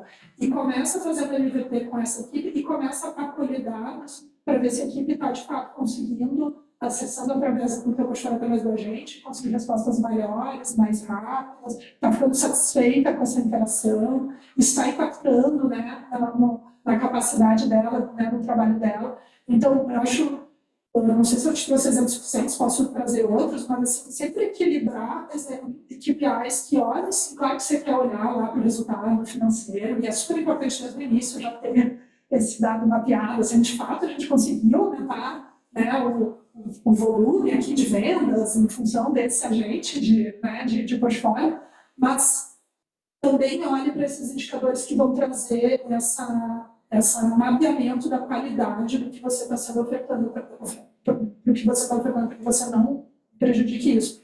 Tem outros indicadores que eu acho que, principalmente quando a gente fala todas as soluções do mundo de gestão de pessoas, né? Uma das questões mais polêmicas é a questão do viés. Né? Então, quanto essas ferramentas que estão ajudando aí os processos de recrutamento estão ajudando ou estão atrapalhando? Né? Tem vários artigos sobre isso, né, professora Freire? Porque a pessoa que é o candidato, ela já não consegue mais aparecer lá numa busca se ela não tiver usado IA para aperfeiçoar o currículo dela. E o profissional que está contratando não consegue fazer o filtro se não tiver a ferramenta de IA. Mas, infelizmente, várias dessas soluções têm mostrado viés. Então, né, já cortam, sei lá, mulheres de áreas mais exatas, cortam pessoas negras. Né? Então, assim, tem muito viés em cima disso. Então, um KPI que deveria se olhar, por exemplo, para uma solução de IA, a gente está diminuindo os currículos, né, de alguns perfis demográficos usando essa ferramenta, então, pera lá, então isso a gente tem que cuidar. Então, como é que você estabelece alguns KPIs que têm a ver também com os riscos, né, que aquela solução pode estar tocando? Então, para cada iniciativa, existe uma conversa sobre expectativas de resultado possíveis para chegar em KPIs para medir. Eu espero melhorar o atendimento, eu espero melhorar a qualidade dos meus candidatos. Né? Então, como é que você vai medir isso? E existe também uma conversa sobre os riscos. Quais são os riscos que isso pode trazer? Uma conversa só com a equipe, elas já vão se dar conta, mas também dá para conversar com um chat desse, que também. Quais riscos uma ferramenta de recrutamento de pessoas poderia trazer? Ela vai trazer, né? Vai trazer outras questões, né? E aí medir isso de alguma forma. Né? Bom, primeiro, antes de tudo, parabéns pela aula, professor Alfredo, por essa apresentação, aprendemos bastante, né? E eu faço uma pergunta em nome aí da gente, uma comissão de empreendedores, pequenos empreendedores, e tem muitos que estão nos assistindo também, tem pequenas empresas, e mesmo profissionais individuais, consultores. Como que são as dicas, na verdade, e os conselhos para que da primeira fase lá da pesquisa do chat, para esse formador de agente, porque falando assim é muito intuitivo, é interessante, mas quais são os passos, e até para esse letramento, para esse empresário, esse consultor, esse profissional que não vai contratar uma agência de empreendedor. Essa é uma pergunta, como essa migração da fase 1 para a fase 2, eu acho que não é um ser ambicioso da 2 para 3. E uma outra pergunta é no que toca, no tange algum profissional que tem alguma competência, mas sem queira se formar para se tornar esse whisper. Eu ainda não vi uma vaga no LinkedIn de precisamos de whisper, mas como é que a pessoa consegue entrar nessa indústria? Ou um advogado tem muita competência no setor, ou um tradutor, um profissional de marketing, por exemplo, para conseguir. Então, tem uma pergunta na cara da gente, eu acho que ladies first. Bom, eu acho que para avançar nas jornadas, né, principalmente quando a gente está falando de startups, a boa notícia é que elas estão mais avançadas, assim, né? Então, você acha que se você tem um negócio pequeno, você está muito mais comprometido aí atrás de soluções tecnológicas que te ajudem nos grandes saltos. E até tem uma pesquisa recente, acho que é a do BCG, se não me engano, que falou que, inclusive, no Brasil é o país do mundo que tem mais gente usando agentes no mercado dentro das organizações. Então, o brasileiro tem essa sede por necessidade, né? Não é uma oportunidade para a gente, é uma necessidade, né? Porque a gente tem um contexto tão desafiador, né, economicamente. Então, como é que o que eu falaria? A gente realmente busque esses casos de uso, esses primeiros casos de uso. Qual é a primeira coisa que daqui a pouco poderiam ser automatizada no teu trabalho? Então, a gente estava falando ali fora, né? Então será que de tudo que eu faço no meu trabalho tem uma parte de tradução importante? Legal. Vamos atrás, então, de quais são os melhores prompts, né, de tradução. Porque tem mil maneiras. A gente começou, dá para fazer uma tradução com estilo de um determinado periódico, né? A gente falou, Le Monde, New York Times, enfim. Dá para fazer vários tipos de traduções, mais dentro da minha área de especialidade, de atuação, enfim. Depois desse prompt, quando você tem um prompt que está dando resultado, você já pode migrar para tentar fazer uma versão simples no agente, que seria fazer, por exemplo, no ChatGPT, fazer um dos GPTs customizados, ou se você estiver falando do Gemini, seria fazer um dos gems, né? São esses agentes bem simples. Aí você começa, em vez de cada vez atrás do prompt, ou reescrever o prompt, você já tem aquele agente ali, que é uma versão simples. Quando ele começa a dar resultado, daqui a pouco você pode, se aquilo realmente faz parte, de uma parte importante do teu trabalho, daqui a pouco dá para ir avançando. Achar esses primeiros casos de uso, achar quais são essas ferramentas, né? Inexoravelmente você vai ter que investir em alguma ferramenta, principalmente se você estiver lidando com dados sensíveis, que a maioria das organizações lida, então você ter assinatura de alguma ferramenta que tenha esse compromisso de não compartilhar os dados, achar onde é que você clica lá para garantir que está ativado, né? Então, por isso que eu sempre faço a questão da segurança. Mas é começar por esses primeiros casos. Quando você vai gerando um primeiro experimento, e aquele experimento começa a fazer a diferença no seu dia, só que ele tem uma jornada, não é o primeiro prompt de tradução que vai te trazer um resultado incrível. Né? Existe aquela parte que o professor Alfredo colocou dessa interação, né? Até ir aperfeiçoando isso. E esse exemplo que eu estou te dando, a gente trabalha nos treinamentos da própria CT, que a gente faz para a equipe interna. Eles falam disso, começa com um bom prompt, de um bom prompt você consegue fazer uma boa persona, que seria a primeira versão de um agente, e depois, se aquilo está dando resultado, pode principalmente ser compartilhado para mais pessoas da organização se beneficiarem daquilo, você vai indo para essas versões mais avançadas desses agentes, que também podem ser compartilhados. Essa questão, né, de você manter uma prática no dia a dia, que isso é muito legal. A gente tem feito isso na Box. Então, assim, uma pessoa criou um agente que só pode gerar um super impacto para a empresa. Então, ela vai lá e apresenta para todo mundo o que aquele agente faz, como é que ele pode... E as outras pessoas, na Box a gente tem os alfas, os betas, outros betas de outras áreas também ajudam a pensar como é que a gente pode aprimorar esse agente, como é que... Então, essa conversa vira uma prática frequente dentro da empresa, entre áreas diferentes. Então, a gente tem até casos onde uma pessoa falou, putz, queria criar um agente para me ajudar, sei lá, montar uma proposta comercial. Como é que eu posso melhorar, automatizar isso? Estou tentando desse jeito. Outra pessoa falou, putz, em vez de usar essa ferramenta, eu acho que a gente pode usar essa. E foi um trabalho bem criativo. Então, essa prática no dia a dia também ajuda não só a disseminar, mas as pessoas, exatamente. Então, vamos lá, como é que depois de 3 meses a gente continua... Lá na Box, só uma anedota, na Box o time escolheu o nome de meu iaiá, meu ioiô. Aí toda reunião coletiva de segunda-feira a gente tem um momento meu iaiá, meu ioiô, que é para alguém contar algum caso de uso ou algum agente que está criando, e os outros vão ajudando a aperfeiçoar e vai escolhendo. Reflexão sobre o Whisper. Bom, voltando primeiro na conversa, que eu acho legal mencionar, eu fiz um trabalho com uma companhia de energia elétrica de outro estado. E eu diria o seguinte, o exemplo do Morgan Stanley me sempre faz bem para lembrar que é uma grande empresa que fez uma coisa pequena. Então, é assim, você querer começar com inteligência artificial na área de atendimento, imagine a companhia elétrica de São Paulo, quando cai uma chuvinha e 50 mil ficam sem energia elétrica. O humor das pessoas, se elas tiverem que falar com um agente, bot, qualquer coisa que a gente chega, né? Então, melhor começar numa área onde você consiga ter um resultado de preferência positivo. A direção da empresa, de novo, não é alguém que está com paciência para ficar esperando muito tempo de resultado. Então, precisa ter alguma coisa positiva. Por isso que, no caso deles, eles começaram pela questão de produtividade. Os assessores de investimento ganham 2 horas. Então, isso é uma conta e isso foi perfeito. Né? Então, onde você pensar. Agora, da dica dos pequenos. A primeira coisa é assim, você precisa fazer um curso ou que são gratuitos, Google, Microsoft, OpenAI ou AWS. Eu fiz dos todos. Por quê? Para você entender também a conversa com a equipe de tecnologia.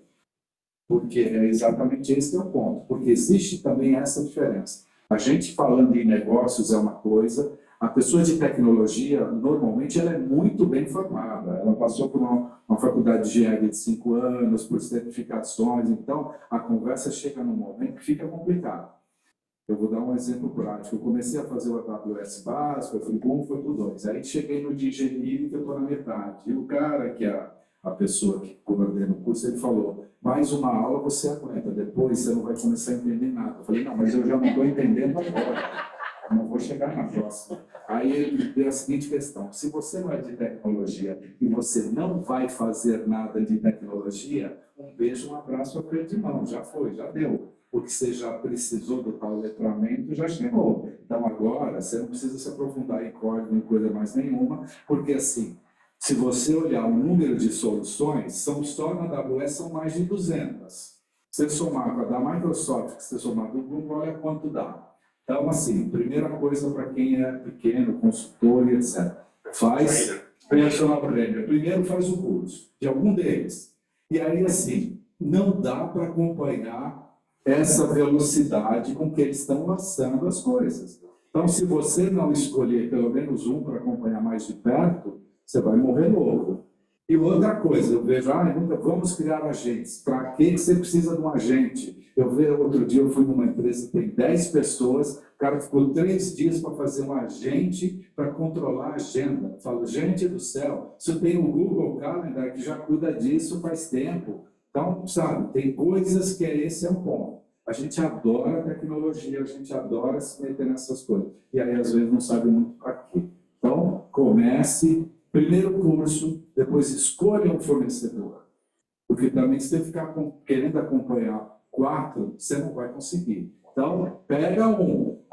Vou no Microsoft. Vai, qual você quiser, mas pega um que é a grande maioria mundial, que é onde tem Microsoft. Todo computador está no planeta. Então, minimamente, você precisa saber o que é o tal do Copilot e o que ele faz. Porque se você não usa, alguém do outro lado que você vai fazer uma consultoria vai usar. Então, eles pelo menos isso. E aí depois você pensa direitinho se você precisa, porque tem muito modismo, e a gente entra nesse modismo.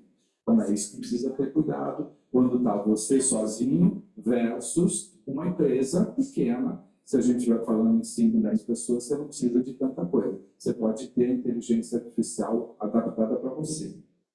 E uma coisa que o brasileiro não gosta. O brasileiro não gosta de pagar. E aí está diferente. Você usar o chat GPT gratuito é uma coisa. Quando você paga, o potencial dele é completamente outro. Então, você quer ter qualidade no seu trabalho, você precisa pagar. Esse é o mundo que as Big Techs colocaram para todo mundo. Ou você paga ou você não tem. Então, você escolhe. Você quer ter um trabalho de qualidade, você vai ter que pagar. Se quer qualquer coisa, você vai ter qualquer coisa de resposta.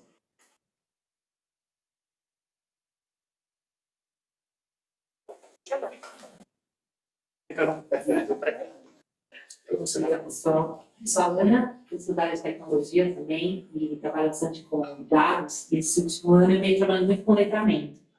Então, primeiro, parabéns para a apresentação, a aula do professor. Foi muito incrível entender com vocês a questão também da mentalidade e da cultura. Porque uma coisa que eu me deparo nos meus treinamentos é justamente isso. As pessoas querem a tecnologia para reduzir custos, no primeiro momento, mas não tem primeira mentalidade da inovação.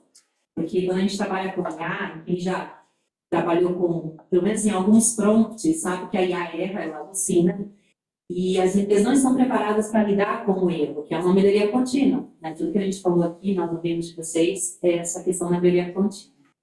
Então, como é que vocês enxergam hoje essa questão da gente mudar tanto a mentalidade, porque tem que ter uma mentalidade que vem de cima, aí eu não vejo outra forma que não seja top-down, onde a empresa, a direção da empresa defina que sim, nós estamos prontos para permitir que vocês errem.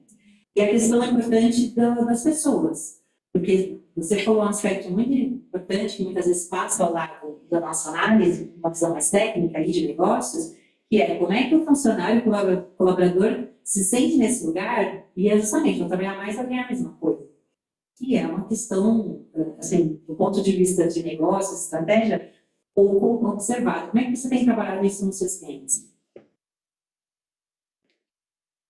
Muito obrigada. Eu acho que a primeira resposta que eu já daria de cara é que é um trabalho conjunto da equipe de tecnologia com recursos humanos ou área de gente, né? Não tem como olhar para essa transformação hoje, e aí são inúmeros dados que mostram essa questão dessas barreiras culturais, comportamentais, humanas aí, que mostram que não adianta você fazer tudo certinho na parte de dados, de infraestrutura tecnológica, para comprar as assinaturas do Copilot, ou seja o que for, se você não endereçar essa parte humana, não avança. E a gente tem visto isso com clientes, e agora vamos falar um pouquinho de grandes empresas, né? A gente trabalha com algumas das maiores empresas, né, do Brasil e algumas fora do Brasil, e a gente vê que o tema da adoção da IA é uma questão, né? Então, assim, não pode, a gente está gastando dinheiro aqui com o Copilot e não está conseguindo extrair valor, porque não se endereça essa parte humana. Então, a parte humana, eu acho que ela envolve realmente a gente pensar primeiro lugar, eu acho que essa questão dos incentivos, gente, ela realmente não é endereçada, sabe? Eu concordo com você, assim, as pessoas não falam sobre isso. E é muito interessante porque se você tem um especialista em transformação tecnológica que eu gosto, que ele fala muito assim, me mostra os seus incentivos e eu te mostro o resultado. Isso serve para tudo, né? Não tem a ver só com tecnologia, tem a ver com qualquer comportamento, né? Qual o incentivo que você está dando para o seu filho em relação ao comportamento que você quer extrair dele, né? O incentivo para alinhar, então, realmente, quais são os incentivos que a gente está dando? Quando a gente fala desse trabalho com betas e com alfas, acho que a primeira coisa não é só mapear essas pessoas, né? Porque se a gente só mapear a pessoa e chamar ela para um grupo, né, de embaixadores de A, e ela fala assim, o quê? Mais um trabalho? Para eu ajudar agora na transformação, sabe? Não, obrigada, sabe? Ou então finge para não dizer que não, vai, faça, não faz nada, sabe? Então, que tipo de recompensa eu vou dar? E aí as recompensas, lógico, elas estão no âmbito financeiro, mas existem várias outras recompensas que a gente vê que são muito interessantes para essas pessoas, né? Elas gostam, né? Tem um cliente grande nosso da área de saúde, que um dos casos de uso super interessante foi uma enfermeira que criou já um agente lá sozinha, um agente de uma ferramenta XPTO, que ela escolheu lá, não sei se ela está assinada ou não, e criou um agente para melhorar a vida de trabalho dela. Só que não estava numa ferramenta homologada, não estava cuidando dos dados, com segurança e tal. Então aquilo é uma baita dor de cabeça. Como é que a organização vai ter a questão cultural? Como é que a organização reage a isso? Ela poderia reagir rapidamente, ou demitindo essa pessoa no extremo, ou no mínimo transformando ela num exemplo negativo e tirando tudo, né, desplugando tudo que ela fez. Pô, isso aqui nos colocou isso. Não, o que eles fizeram foi o oposto. Eles chamaram ela e falaram, olha, a gente aqui na organização a gente trabalha com a Copilot. Então, incrível isso que você fez. Já vai para frente lá da lista de casos de uso que a gente tem mapeados. Vamos te convidar para um hackathon de Copilot Studio com a Microsoft, e ela refez o agente dela dentro do ambiente homologado, seguro, etc. Né?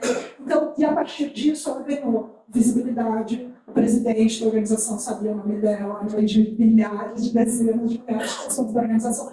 Ela virou um exemplo positivo, né? E possivelmente, nós seria muito errado não entender que daqui a pouco ela merece uma boa promoção, né? Porque ela está justamente indo na frente com o comportamento que a gente quer que o resto da organização vá. Então, eu acho que essa parte cultural ela tem muito a ver com incentivo, com reconhecer, com mapear essas pessoas, identificar, trazer, né, elas para um ambiente seguro, entregar as ferramentas. Às vezes, para uma pessoa que está na frente, só a assinatura do Copilot Studio, que é super cara, e dentro daquela organização, é peça tão irrelevante até essa assinatura. Só essa assinatura para ela já é também um reconhecimento. Né? Entregar para ela alguns acessos a letramento, como esses hackathons, tudo isso também já é interessante, porque está catapultando a carreira dela. Hoje a gente sabe que o LinkedIn, qualquer menção a IA, já coloca o currículo daquela pessoa lá para ser muito mais valioso dentro do mercado de trabalho. Né? Então a gente, só para dar um último exemplo, assim, na CIT a gente também está fazendo essa transformação já há uns bons anos, né? No mínimo ali de forma massiva, né? Então, nesses 7.500 funcionários, a gente já tinha metas há 2 anos atrás, eu acho, de que todos os funcionários usassem. A gente tem uma ferramenta interna nossa que a gente chama de Flow, que dá acesso a todas as outras, né? E aí, então, eu quero para todo mundo usar. E depois as metas foram mudando em cima da criação de agentes que também processem reconhecimento em cima dos agentes que processem uma melhora de performance, pudessem ser usados pela CIT no time ao redor do mundo, né? Então, tudo isso foi criando um ambiente de fomento, não é de punição, é de incentivo ao que a gente quer realmente promover. E aí o que eu ia comentar é que a gente tem trilhas de treinamento dentro da CIT abertas para todo mundo, né? E que a gente vai, que o time de recursos humanos vai trabalhando para que todos os líderes têm que fazer com que seus times façam aqueles cursos que envolvem o processo de criação de agentes. E a gente notou que foi o tipo de treinamento que mais gente compartilhou no LinkedIn na história da CIT. Todo mundo queria compartilhar o badge de que eu terminei a certificação, né, de treinamento em IA dentro da organização. Então, porque está alinhado o interesse, porque eu sei que esse é o futuro do trabalho. E eu sei que se eu fizer esse treinamento, meu currículo vale mais dentro e fora da CIT. Então, acho que esse tipo de identificação ajuda nessas transformações culturais. Né? Legal. Pegando aqui uma pergunta que veio online, vamos prestigiar também os colegas online. O José Souza pergunta aqui se, em termos de novos papéis, novos profissionais, se vai existir espaço para um perfil como curador de dado, curador de conteúdo, E se não for bem nesse formato aqui de profissional, o professor poderia pensar assim em termos de talvez ajuste de perfil de profissional, ou realmente de um novo perfil de profissional que as empresas podem valorizar. Então, obrigado pela pergunta. Sem querer ser corporativista, mas já sendo, eu acredito que esse problema de você ter alguém que seja o guardião, tanto de dados quanto de conteúdos, é um grande problema. E assim, se você falar, quem poderia ser? Poderia ser alguém que fez biblioteconomia, né? Então, uma biblioteca seria ótimo. Agora, quando você está falando de uma empresa grande, ok. Agora, quando você está falando de uma empresa pequena, nada ok. Então, aí, o que você pode começar a ter? Uma organização a partir do que você faz em termos de marketing e comunicação, que é exatamente onde você provavelmente tem algum volume de produção, quer seja de posts, de áudios, de vídeos, etc. E você pode começar por aí a organizar, porque efetivamente essa questão de curadoria de conteúdo para a grande empresa vai funcionar. Agora, o empresário da pequena e da média empresa não tem essa cabeça. Tanto é que as pessoas saem, né? E aí depois fica se tendo lá N problemas, N situações, porque exatamente não se encontra, né? Não existe um processo de escrever as coisas, de manter os processos da empresa organizados. Então, na pequena e na média isso não existe. Então, esse curador fica mais difícil de existir. Então, acho que é por isso que precisa, talvez, de uma área que já seja um expoente de alta produção que pode ajudar a gerar conteúdo. Acho que só completar aqui, quando a gente fala dessa onda aí, né, de inteligência artificial, a gente que foi determinada como a grande tendência de do ano, inclusive já lá no final do ano passado, início desse ano, todas as Big Techs apontaram lá nos mapas de tendências de inteligência artificial. E a gente, o que a gente tem por trás também é a gente sair desse uso genérico de uma ferramenta genérica e ir para uma ferramenta especializada. Então, muitos especialistas falam que a diferença disso está nos dados, né? Então, você vai treinar aquele agente, né? Então, o que foi o primeiro caso de uso que as organizações queriam fazer? Eu vou criar um agente em cima de todo conhecimento aqui especializado dentro da minha organização, né? Então, criar como se fosse um oráculo, né? Esse é um caso de uso bem comum quando a gente está fazendo esse processo de mapeamento de casos de uso dentro da organização, ou geral da organização, ou específico de cada departamento, assim, né? Então, para isso, você precisa realmente conseguir ter os seus dados catalogados, organizados, porque, então, sem dúvida nenhuma, concordo, assim, eu acho que esse é um trabalho que se torna muito relevante, assim, quem é que está realmente organizando, mapeando todos os dados, né? Então, a gente quer fazer um agente que ajude na confecção de propostas comerciais da Box. A primeira coisa que a gente falou, cadê o banco de propostas comerciais da Box? Se a gente não tiver um banco de propostas comerciais da Box, a gente não faz um agente confeccionador de propostas comerciais, né? E isso vale para RH, isso vale para qualquer assunto, né? Eu sou especialista aqui em dados, né? Para me corrigir. Então, eu acho que essa é uma demanda que ela também volta para a questão, assim, não necessariamente uma pessoa tradicionalmente de tecnologia dentro de uma empresa pequena, quem está organizando esses dados, né? E os dados de diferentes áreas, talvez, para que isso esteja assistível. E aí você consegue ter um agente, talvez, que vai conseguir, daí a gente não vai comprar no mercado um agente de proposta comercial, porque não se aplica a realidade da Box. As propostas da Box são completamente únicas, né? Não tem nada a ver, inclusive, com outros concorrentes nossos. Então, precisa ter esse grau de especialização, né? Vou fazer uma pergunta para os dois, não sei se estão entendendo, mas acho que tem pelo menos 2 anos que a gente está falando bastante isso chegou, acho que nas nossas casas, na nossa vida pessoal e, obviamente, na profissional também. Mas se é uma empresa grande ou pequena, né, a gente tem liderança. Né? Uma empresa de 5 pessoas, 5 mil pessoas, geralmente tem um grupo pequeno ali que enfim, que pode favorecer uma mudança da empresa. Né? O que vocês podem dizer assim, vamos pegar mais os exemplos positivos de lideranças que estão sabendo navegar essa transição, né, dessa nova era que você comentou? Eu acho que a primeira resposta a gente é que essa liderança precisa usar IA. Isso faz muita diferença, né? Não adianta quem está no campo da teoria, tem pessoas que até entenderam, estão compradas, mas como elas não estão usando pessoa física, é muito difícil para elas navegarem e conseguirem entender as necessidades de investimento que a gente falou, o professor Alfredo falou, né? Eu não quero... Não, mas por que tem que pagar? Isso é tudo igual, né? Porque não foi lá e viu que o ChatGPT-5 é totalmente diferente, né? Que o Perplexity, que a gente estava falando ali atrás, a versão assinada é diferente do que o Perplexity genérico, né? Então, se você não tem essa experiência, né, a gente tem trabalhado lá na Box com esse conceito de liderança embaixadora, né? Então, assim, não são só os grupos de embaixadores de IA. Como que você pode se tornar um líder embaixador de IA? E o jeito mais fácil, rápido e eficiente é você arregaçar as mangas e entrar nessa jornada, né? Que eu acho que, como o professor Alfredo falou, vai fazer os cursos, vai aprendendo, vai mexendo, inclusive, na minha opinião, até pela questão da vida pessoal também, porque assim, quem tem crianças em volta também precisa navegar nessas ferramentas. A mesma coisa que tentar criar um adolescente, uma criança, e não entender quais são os desafios das redes sociais, sabe? Não entender o que são lá os mecanismos de controle parental que agora existem, que precisam ser usados para que você navegue. Então, eu acho que essa transformação individual é uma das ferramentas que mais ajuda a fazer a pessoa começar a entender os benefícios e começar a realmente criar as condições dentro da organização dela, por menor que seja, para que os outros... Sabe aquele entusiasmo assim, do líder que fala assim, gente, vocês não sabem o que eu fiz. Ontem eu fui lá e consegui fazer um GPT para me ajudar a fazer meu imposto de renda. E o negócio foi incrível, deixa eu mostrar para vocês. Isso contagia. Daí o próprio funcionário que está lá provavelmente uma posição mais passiva, fala, pô, se meu chefe está fazendo esse negócio, acho que eu também, no mínimo, deveria estar experimentando alguma coisa. Né? Professor?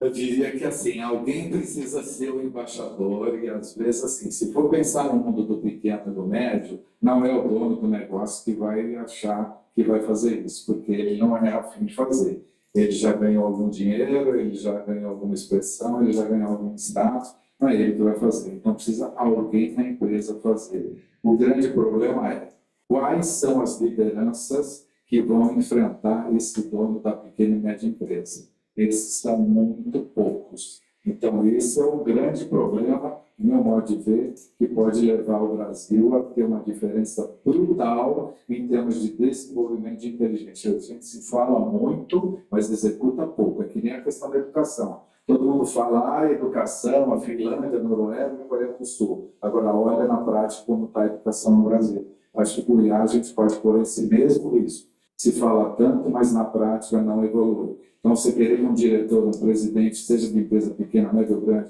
vai fazer curso, o cara não vai fazer. Ele usa, eu fiz uma conversa, eu participei de uma dessas bibliotecas aí, com 30 proprietários de empresa. Todo mundo, quem usa o ChatGPT? Os 30 falaram, usam, para quê? Eu pesquiso restaurante, eu pesquiso para a festa, para o museu, para não sei o quê. Não, mas nós estamos falando para a sua empresa. Não, para a empresa nada, né? Porque a gente não precisa disso. Então, você vê que tem aí uma entropia e um paradoxo muito grande, que você precisa ter pessoas que possam levar isso à frente. Então, essa é a grande desafio de você justamente ter profissionais que não proprietários de empresa, mas que levem, no meu modo de ver, consultores, conselheiros e etc., tem um papel muito grande nisso. E conselheiros, quer sejam consultivos ou quer seja de administração, olha a inteligência artificial pela janela. Todo mundo ia ter um robô para lavar a louça, mas ninguém entrou profundamente no chat GPT para falar. Então, tem um pouco essa distância aí que acontece. Fazendo um comentário, a gente tem alguns bons clientes, donos de grandes empresas no Brasil que são usuários, assim, as heavy users, sabe? E é isso que eu estava comentando antes, essas organizações estão na frente, né? Assim, não estou contradizendo, eu acho que é super difícil, mas existem essas pessoas. Existem presidentes de empresa, e a gente, como eu comentei, a gente trabalha com algumas grandes empresas, né? Infelizmente não posso falar o nome de todas, mas assim, área de saúde, área financeira, né? Diferentes áreas, não tem a ver com uma área específica. Presidente de conselho, né? Herdeiro, você está no conselho que está usando, que está entusiasmadérrimo.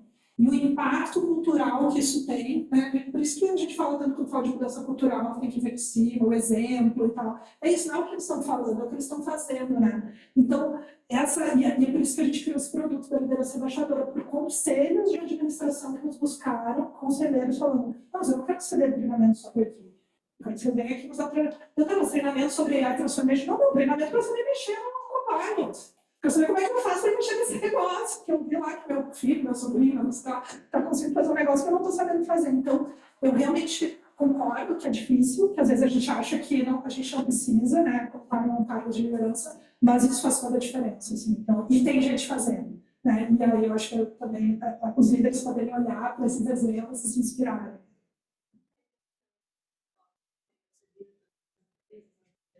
Que é um pouco o receio e a vergonha de expor que não tem conhecimento, ou não. Então, nesse lugar é um pouco que você falou, bem, às vezes um consultor externo, que é um pouco esse produto que a gente criou, um pouco mais voltado para a organização, para não expor para a organização inteira que eu não sei nada de AI, eu estou aqui fazendo um treinamento com uma empresa externa porque eu preciso. Então, tem, né, o que você falou, existe às vezes uma resistência, mas também existe uma vergonha, né? Não sei mexer, não estou procurando. Então, a gente também tem visto essa coisa bem comportamental das lideranças de preciso aprender, mas meu time também pode saber que eu estou para trás, né? Eu tenho que ser exemplo. Então, tem esse lugar. Que a gente faça esse treinamento.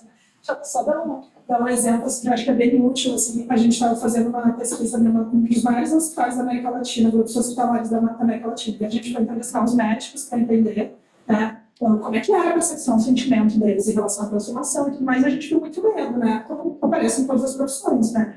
Então tá, beleza, vou usar essas ferramentas que eles estão me dando, mas daqui a pouco esse negócio vai me substituir e tem alguns dados que, infelizmente, vão corroborando esse medo, assim, né? Porque existe uma parte do trabalho que está sendo terceirizada, né? E só que quando a gente foi levar para o presidente dessa empresa, que também é médico, o resultado foi muito engraçado, assim, porque ele falou assim, deram os motivos que eles diziam que eles não queriam usar a ferramenta, porque eles falaram assim, mas eu sei que a ferramenta alucina, então como é que eu vou lá perguntar para a ferramenta, e daqui a pouco ela vai me induzir ao erro, ela vai me fazer um contraponto do diagnóstico, um prognóstico lá numa direção, que daqui a pouco depois eu vou descobrir que não era tudo tão melhor não usar. E aí, quando a gente levou esse dado para o presidente, ele ficou super chocado, porque ele usa. E ele falou assim, cara, é muito louco, né? Porque na profissão médica é muito comum, e a gente sabe que a gente precisa de uma segunda opinião médica, é comum você consultar os seus colegas para ter uma segunda opinião. E jamais você imagina que essa opinião de um colega, ela é absoluta. Não tem chance nenhuma dessa opinião vir sem erro, porque o ser humano erra. Então, e estatisticamente, para algumas questões, essa ferramenta está errando menos do que seres humanos. Então, voltamos a uma questão de tabu comportamental. Então, assim, a gente precisa, então, chamar esses médicos e começar a trazer dados para mostrar assim, para alguns assuntos, você pedir uma segunda opinião para uma IA, vai te trazer menos chance de erro do que no médico. Mas, assim como de um colega, você vai ter que analisar, fazer aquele papel de supervisão e ter compromisso que a palavra final é sua. Né? Então, mas eu só prefiro não usar. Né? Usar tem muito mais chance de trazer benefícios do que não usar. Mas ele só teve essa reação, na minha opinião, né? Não sei o que você acha, porque ele usa. Ele já usa na clínica dele, entendeu? Então, ele vê, para ele é natural que ele tenha que fazer uma análise crítica do output. Né? Então, assim como ele tem que fazer uma análise crítica de uma segunda opinião de um colega humano. Em questão, adorando essa discussão, a questão sobre vantagem competitiva e a comunicação de vantagem competitiva. E todas as empresas, bom, as grandes, elas dizem, não, temos diferencial, a gente adota a inteligência artificial nos processos, a gente está ligado a machine learning, blá, blá, blá. Eu queria saber como tem sido, do ponto de vista da comunicação. Eu fui contratado há alguns anos, 2020, para trabalhar num grande grupo de seguros, e aí o título era isso, né? Isso vai dar nossa reputação, e vai falar do que a gente tem que da adoção de inteligência artificial, né, que são seguros para avaliar contas de clientes, blá, blá, blá, era seguro no B2B. E machine learning lá, legal. E passei uma inteira essa empresa, buscando as pessoas para falar sobre esse projeto, tentando vender a pauta para a empresa fora, jornalistas interessados, e daqui a pouco a empresa fala assim, não, a gente vai comunicar porque a gente está demitindo pessoas para substituir pela inteligência artificial, não, a gente está cobrando, a gente está aumentando o valor da consultoria para o cliente, porque a gente é inteligente, mas a gente está gastando menos, quer dizer, tem uma mais-valia. E todos os pontos nessa empresa que eu buscava como comunicador me davam um aspecto de que a gente está maximizando o nosso lucro, a gente não vai comunicar isso, a gente está demitindo pessoas. Como fica hoje em dia? Bom, passou 5 anos, as empresas têm usado esse texto para se posicionar como líderes de mercado, como empresa alojada, a gente quer guardar o segredo industrial. Eu queria entender como é que se navega isso do ponto de vista do comunicador. Excelente pergunta. Resposta curta, depende do teu fórum. RI, IA na veia. A gente tem IA em tudo, exagero, sabe? A gente tem muito IA está incorporado no acerto. Estou falando com o investidor, quanto mais eu falar que eu tenho IA, mais as minhas ações sobem, né? Simplesmente interesse de capital aberto, né? Obviamente. Público final, não é bem assim. A nossa visão lá na Box é que vai ficar cada vez pior, né? Por quê? Porque realmente a opinião pública sobre o uso de IA, ela não é necessariamente uma opinião positiva, não é assim, usou IA, então esse serviço é melhor. Pelo contrário, a gente vai começar a ter uma sensação de que atendimento robotizado, publicidade sintética, esses são conceitos que tem aparecido nas pesquisas da Box. Tá? Então, quando eu falo com pessoas lá na ponta, consumidores finais em massa, a primeira associação com IA é positiva para o Brasil. O Brasil tem um sentimento muito mais... Aliás, é interessante aqui para esse fórum. Estava pegando uma pesquisa que mostrava que o Brasil está entre os sentimentos mais positivos em relação à IA e a França os mais negativos. A França... Não é? Esse é qualquer assunto. Não sei. E eu achei, nossa, que interessante. Eu falei, vai se dar, que eu acabei esquecendo de trazer, depois eu posso mandar. Não, mas eu digo assim, a visão mais catastrófica, mais sabe, mais apocalíptica, ela está mais presente entre franceses, população em geral, do que entre brasileiros. Por outro lado, uma coisa é eu usar a IA para catapultar o meu negócio lá, de fazer bolo, de não sei o que, empreendedor e tal, ou dentro da empresa eu estou usando IA agora, então eu sou uma profissional mais qualificada, eu estou na crista da onda do que a transformação de trabalho que está acontecendo e tudo mais.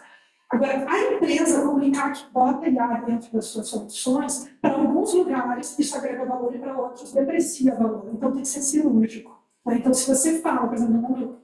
Vou dar um exemplo. No mundo de saúde, que você usa IA para ter um diagnóstico mais preciso do mundo, que você tem as ferramentas mais avançadas, que você está usando robôs para ajudar na performance de cirurgias ultra precisas, isso é incrível, quero ir para esse hospital, sabe? Maravilhoso. Agora, estou usando IA para atendimento, então quer dizer que eu vou falar só com uma máquina, então não tem padrão de atendimento de um hospital de primo, né? E aí a gente vai piorar essa percepção, por quê? Porque vai ficar, como isso vai se democratizar, vai ficar cada vez mais raro você ter um atendimento humano. E cada vez mais esse atendimento humano vai ser um diferencial de negócio.